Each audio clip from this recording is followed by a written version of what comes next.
주범 심천우와 예. 여성 공범 강정민 씨는 그 연인 관계고요.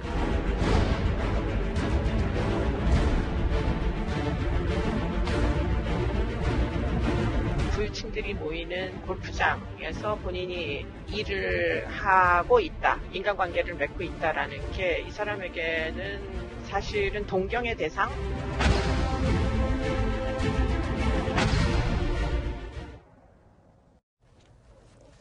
태연하게 얼굴을 드러내면서 전국 방방곳곳을 돌아다니던 창원 골프장 살인사건의 용의자가 검거되었다는 소식 어제 뉴스탑10에서 발빠르게 전해드렸습니다. 그런데 그가 꿈의 장소라고 생각했던 이 골프장이요. 그냥 단순한 곳이 아니었습니다. 사건의 주요 장소인 골프장이요. 주범인 이 심천우에게는 꿈속의 신세계로 여겨졌었는데 사건의 용의자 2명, 심천우 씨와 강정임 씨, 2013년도에 경남의 한 골프장에서 만나서 서로 연인 사이가 됐습니다. 그러니까 사랑이 꽃피는 장소였겠죠.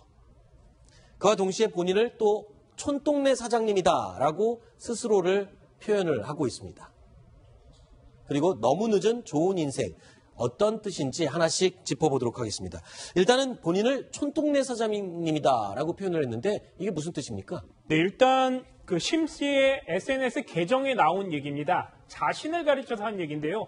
촌동네 사장 이렇게 표현하고 있습니다. 거기에는 여러 가지 얘기들이 있는데 2016년 12월 15일 촌동네 입사, 또 자신을 가리켜 매우 바쁜 한량 이렇게 표현도 하고 있습니다. 또 경상남도 창원에 거주한다 이렇게 표현하고 있고 6개 정도의 게시물을 올렸는데 자신이 골프를 치는 모습도 보입니다. 심천우 씨는 실제 골프장에서 캐디로 근무했죠. 네, 그러면 지금 보면은 본인이 촌동네에 산다라고 하면서 골프장을 촌동네로 표현했는데 지금 캐디로 일을 하면서 본인의 사진에는 이제 열심히 골프를 치는 모습, 그리고 자신의 SNS에는 나는 골프를 잘 치는 사람이다라는 식으로 조금 과시하고 자랑하는 사진을 올려놨습니다. 그러면서도 또 본인의 골프장을 촌동네라고 표현을 했네요.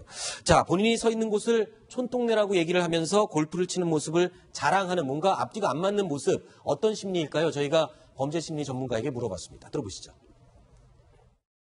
가장 부유층들이 모이는 골프장에서 본인이 일을 하고 있다, 인간관계를 맺고 있다라는 게 이 사람에게는 사실은 동경의 대상, 본인도 그런 삶을 살고 싶은데 어떻게 보면 좀 격차가 있다. 이제 그 골프장에서 동경하는 가치를 실현하려고 나름의 노력을 했던 것 같습니다.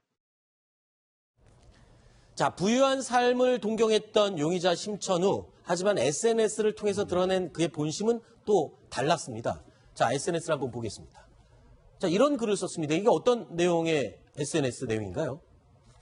그러니까 살다 이런 땡땡 처음 보네 라는 글을 썼더니 지인이 너보다 더한 X냐라고 물었더니 심천우 씨가 칼부림 났었다라고 또 다른 범죄를 암시하는 글을 썼습니다. 이 글을 보면은 뭔가 누군가에게 또 다른 사람에게 칼부림을 했었던 그런 흔적이 있는 것 같거든요. 어떻게 보십니까? 칼부림 났었다 한 게 아마 사건으로 이제 비화된 것 같지는 않아요. 아, 그래요? 예, 만약에 그랬다면 다른 어떤 문제가 있었을 것 같죠. 현재 드러난 이 심천우의 전과 관계는 아주 경미한 그 어떤 전과 두 개거든요. 네. 그래서 이제 그건 아닌 것 같은데, 이 사람 보니까 본인이 이수정 교수님 말씀하신 것처럼 본인이 동경하는 거는 자신들이 흔히 보던 데 아니겠습니까? 흔히 보는 그 골프장 내에서 부유층 사람들이었지만 실제 그 현실에서 생활하는 모습은 어떻게 보면 좀 천박한 어떤 범죄인 형태 그 이상을 벗어나지 못한 게 아닌가 이런 생각이 들죠. 네. 나름 심천우 이 사람 입장에서는 이 사랑을 꿈꾸고 또 동경했던 골프장. 그런데 이 골프장을 벗어난 심천우는요, 실제 삶이 너무나 초라했습니다. 들어보시죠. 피의자 심천우의 카드 연체 대금이 2,600여만 원으로 독촉을 받고 있다는 피의자 심천우의 진술입니다. 네. 심천우 씨가 꿈꿨던 좋은 인생의 장소, 이 목표 지점이었던 골프장은요, 결국에 이 끔찍한 범행 장소로 탈바꿈하고 맙니다. 그의 인생이 이제 돌이킬 수 없는 방향으로 향하고 만 것입니다. 자, 오늘 경찰 브리핑 내용을 보면요. 심천호 씨가 이 4월에도 골프 치는 남성들을 대상으로 범행 대상을 몰색을 했었다. 이런 얘기가 나오거든요. 그러니까 또 다른 범행을 저지를 뻔했었다는 그 말이잖아요. 그러니까 한 4월경부터 이 범행을 계획한 건 맞는 것 같습니다. 네. 물론 연체가 돼가지고 금전적으로 지극히 쫄리게 된 건 최근의 일이지만 아마 연체되면 그 이전부터 쫄리기 시작하거든요. 그래서 금전적으로 굉장히 어려웠던 것 같고요. 4월경에 이번에 개입된 그 공범들 이외에 자신의 지인들하고 아마 어떤 범행 계획을 본인이 세워가지고 같이 하자. 네. 그 범행이 뭐였냐면 결국은 이번과 같은 그 납치예요. 납치해가지고 금품을 강취하고자 하는 그거거든요. 그때도 다른 남성 네. 골프 치는 사람들을 상대로 납치 계획을 했었다. 예. 그래서 타켓을 설정한 게 어떤 돈 있는 골프 치는 남성이었는데 네. 실제로 실행행위에 가기도 했었어요. 근데 그 차가 이제 그때 그 범행 계획은 뭐였냐면 차로 먼저 들이받고 네. 그 상대가 내리면 그때 납치하려고 했던 건데 아하. 차가 먼저 가버리는 바람에 이게 추돌이 안 됐어요. 아하. 그래서 그냥 그 미수에 그친 그런 상황이 있는 걸로 봐서는 네. 애초부터 금품에 의한 어떤 그 목적 범죄인 걸로 보여집니다. 네. 자, 일단은 돈이 많아 보이는 사람에 대해서는 어떻게든 납치를 할 계획을 예전부터 계속 했던 그런 범인이었습니다. 자, 그런데 범죄를 계획하는 그 순간에 심천우는 도대체 무슨 생각을 하고 계획을 했던 걸까요? 전문가의 말을 들어보시죠. 본인이 목표하는 지점은 굉장히 높은데 현실은 현재의 생활 방식으로는 도저히 그 목표를 달성하기가 어려운 그 격차, 금전적으로 이제 갈취를 하기 위한 목적은 어떻게 보면 감정이 아니고 그건 굉장히 합리적 선택이기 때문에 그러니까 심천우의 입장에서는 이 범죄가 아니라 합리적인 선택이다. 그러니까 본인이 현실적으로 골프도 치고 부유하게 지내고 싶지만 매일 보는 게 그런 건데 현실은 자기가 그렇게 하지 못하는 경제적인 상황. 그러니까 돈 있는 사람들 걸 뺏겠다.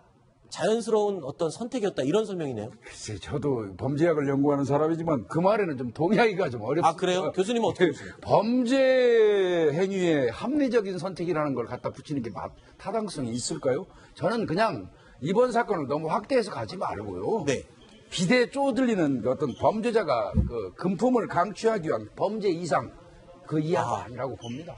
아니, 저는요, 이 사건을 보면서 국민들도 여러분들이 이런 생각을 하셨을 거예요. 그러니까 골프장에서 돈이 많아 보이는 사람, 부유해 보이는 사람을 상대로 범행을 저지른 걸 보면 과거의 지존파 사건처럼 부유층을 상대로 한 불특정 다수를 향한 어떤 적대감, 이런 범죄로 확대되진 않았을까? 아니, 그렇게 비교하시면 안 그래요? 됩니다. 이건 그 지존파는요, 네. 말 그대로 부유층에 대한 혐오였어요. 네. 네, 그래서 범행을 하고 그 극악한 범죄를 저질렀지만 지금 심천호 같은 경우는 이거는 금품 강취라든지 어떤 그 본인 그런 거에 포커스를 맞춰야지. 물론 심천호도 이번 범죄가 완전 범죄에 이르렀다면 본인이 계획한 대로 추후에 또 부유층을 상대로 범행을 했겠죠. 네. 그렇지만 지존파하고 비교하는 건 무리가 있습니다.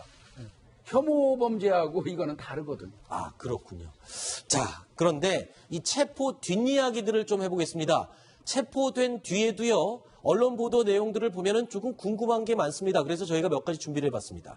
6월 28일 오후 4시 서울 중랑구 한 모텔에 남녀가 들어섰습니다. 심천우 그리고 경찰자 강정임 두 용의자가 서울에 도착한 바로 그 날입니다. 자, 그런데 이들의 요구는요, 특이하다 못해서 좀 이상한 부분이 있습니다. 창문이 있는 방을 꼭 달라라고 이 모텔 측에 요청을 했다는 겁니다. 왜 창문이 있는 방을 달라 그랬을까요?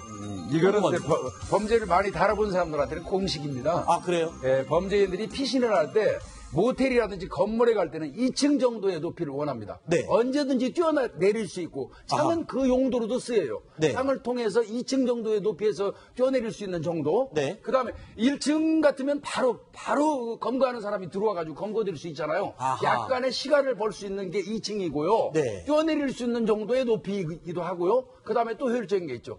망을 볼 수 있잖아요, 수시로. 아하. 밖을 쳐다볼 수 있잖아요. 그래서 범죄자들이 아주 지극히 선호하는 거는 90% 이상이 2층입니다. 네. 그렇군요. 왜 2층에 창문이 있는 방을 달라 그랬나 궁금했었는데 명쾌하게 해설이 됐습니다. 그런데 이건 또 왜 그런가요? 쓰레기는 봉지에 담아서 내놓을 테니 청소는 하지 말아달라. 이것도 범인들의 습성인가요?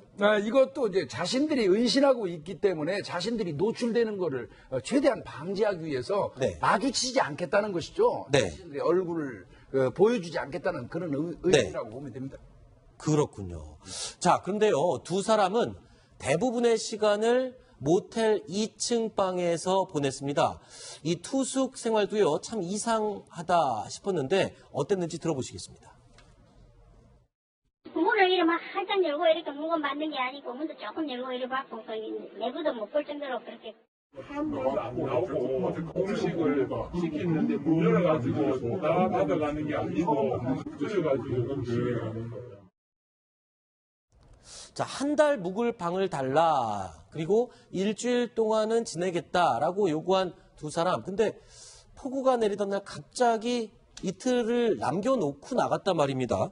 왜 다른 데로 도망갈 생각이 있었던 걸까요? 예, 아마 처음에는 3만 원씩이에요. 40년 정도 된 그 모텔이고 네. 75세 노부부가 운영하는 곳이니까 설정은 잘했어요. 이들이. 네. 이 나름대로 좀 허름하다고 판단되는 숙박업소를 정한 것 같은데 원래는 한 달치를 얻고자 했는데 그건 안 된다 하니까 네. 그럼 일주일치 21만 원. 그런데 네. 이제 20만 원을 내니까 만 원은 깎아줘가지고 그 방을 이제 차지하게 됐는데요. 네. 아마 이들의 입장에서는 아까 말씀드린 것처럼 창에서 연신 내려다 봤을 거예요. 아하. 그런데 쫓기는 사람 입장에서는 형사의 물색으로 보이는 사람들이 신경 쓰이기 시작할 겁니다. 아하. 그래서 그 즈음에는 1차 아마 그때쯤 제가 알아보니까 중랑소나 이쪽에서 그 인근을 많이 샅샅이 뒤지고 있었던 것 같습니다. 네. 그러면 형사의 모습을 발견한 거예요. 아하. 일단 위기감을 느끼고 빠져나가려고 나갔던 것 같고요. 네. 일단 폭우가 오는 날 나갔는데 나가서 보니까 자신들이 공개수배 특히나 순천에서 머리한 것까지 공개수배가 돼버렸어요. 네. 그 즈음에 그러니까 더 이상 이제 피하기가 효율적이지 않다. 다른 곳은. 네. 그래서 아마 그래도 안전하다고 생각되는 그 집으로 다시 들어갔던 걸로 보여요. 네. 그런데 말입니다. 이 이상한 투숙객들이 퇴실한 뒤에 모텔 주인이 갑자기 112에 전화를 겁니다. 신고를 하는데요. 이 신고를 하기 전에 이 모텔 주인은 신고를 해야 할지 말아야 할지 역술인을 찾아가, 즉 점쟁이에게 찾아가서 물어봤다고 하는데 글쎄요, 이거는 또 왜 그런 건가요? 저희가 이 보도 내용을 보면서 가장 궁금했던 점입니다. 이거 네. 왜 그런 건가요? 이 노부부가 처음에 1차 경찰에 신고를 한 적이 있었어요. 네. 그때는 이들이 살인범이라고 생각하지 않았습니다. 네. 단지 이상한 사람들이라고 생각해가지고 신고를 했는데 막상 몽타주를 가지고 경찰이 가서 확인하니까 또 아니었어요. 남자는 못 봤고 여성은 아닌 걸로 봐가지고 아니라고 얘기를 한 적이 있어갖고 한 번 실수를 했다는 마음이 있었어요. 노부부한테는. 예. 그래서 이제 어르신들. 그 부분에 좀 부담을 느꼈었고, 그 다음에 이제 나름대로 또 이들이 두 번째 신고할 때는 이거 살인범으로 느껴지기도 했거든요. 그래서 그들에 대한 두려움도 있었고요. 그 다음 세 번째는 제가 볼 때는 평소에 이 두 분이, 연세 드신 두 분이 이 역술인 무속인에 대해서 많이 의존했던 것 같습니다. 심리적으로. 예. 그렇군요. 그러니까 그렇게 특별한 의미가 있는 건 아니거든요. 그렇죠. 그러니까 예. 마음이 좀 여린 어르신들이 그렇습니다. 예. 지금 놀라서 경찰의 협조를 제대로 못한 부분에 조금 미안함에 그런 행동을 했을 수 있다. 자, 그런데요. 단순하게 모텔 주인 입장에서 생각하면 이상한 투숙객이 생각보다 그것도 돈을 이미 다 낸 상태에서 나갔다. 그게 신고할 이유입니까? 저는 그게 좀 이상하거든요. 그러니까 이제 일반적으로 우리가 일선에 있을 때 각 숙박업소에다가는 조금이라도 이상한 행태, 이상한 모습을 보이면 일단 신고해 주십시오 하고 홍보 계도를 엄청 많이 그렇군요. 하거든요. 그래서 참 숙박업소 운영하시는 분들이 많이 협조를 하셔가지고 사실 드러나지는 않았지만 온갖 잡범들은 상당히 많이 잡습니다. 신고에 의해서. 예. 그렇군요. 자, 그런데 또 궁금한 점이 있습니다. 9일간의 도주구 끝에 붙잡힌 용의자가요, 정말 이상한 말을 합니다. 자, 이 경찰 진술에서요, 본인이 이 피해자를 살해하지 않았다라고 주장을 하고 있습니다. 모든 근거가 있고, 모든 증거가 나와 있고, 정황이 나와 있는데도 본인은 살해하지 않았다라고 얘기를 합니다. 자, 경찰의 이야기 들어보시겠습니다. 살해 혐의는 부인했습니다. 범행을 계획을 하고 그다음에 사체를 마대에 담고 그다음에 유기행거는 다 시행했는데 살해는 자기가 하지 않았다.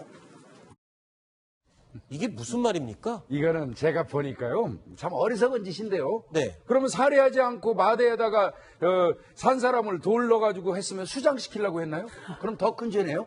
네. 이건 바보 같은 짓이고요. 네. 그리고 경찰의 1차 부검 결과는 경부 압박 질식사가 나왔어요. 이미 목을 졸라 숨지게 한 것으로 증거가 다 경부 압박 나왔군요. 질식사가 나왔으면 두 가지밖에 없어요. 네. 손으로 졸라서 액살이라고 얘기해요. 네. 손가락 자국이 남게 될 거고요.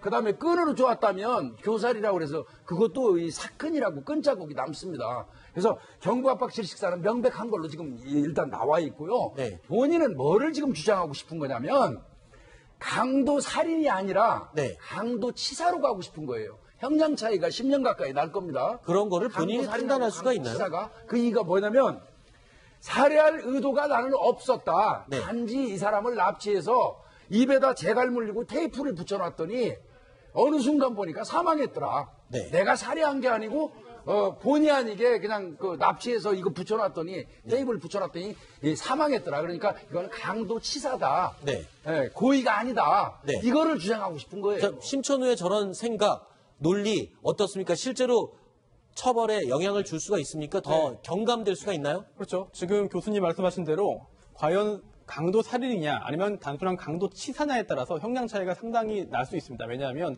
강도 살인, 즉 고의적으로 사람을 죽였다고 한다면 법정형이 사형 또는 무기징역 2개입니다. 네. 그 중에 하나인데요. 하지만 고의적으로 죽인 것이 아니라 강도하는 와중에 그 과정에서 사망했다.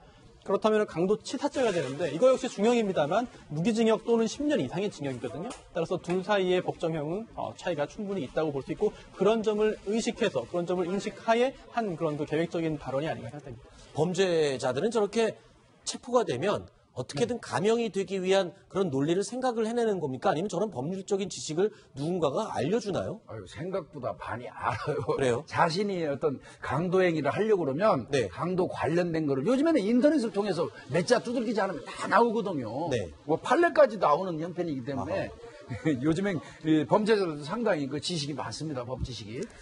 그렇군요. 알겠습니다.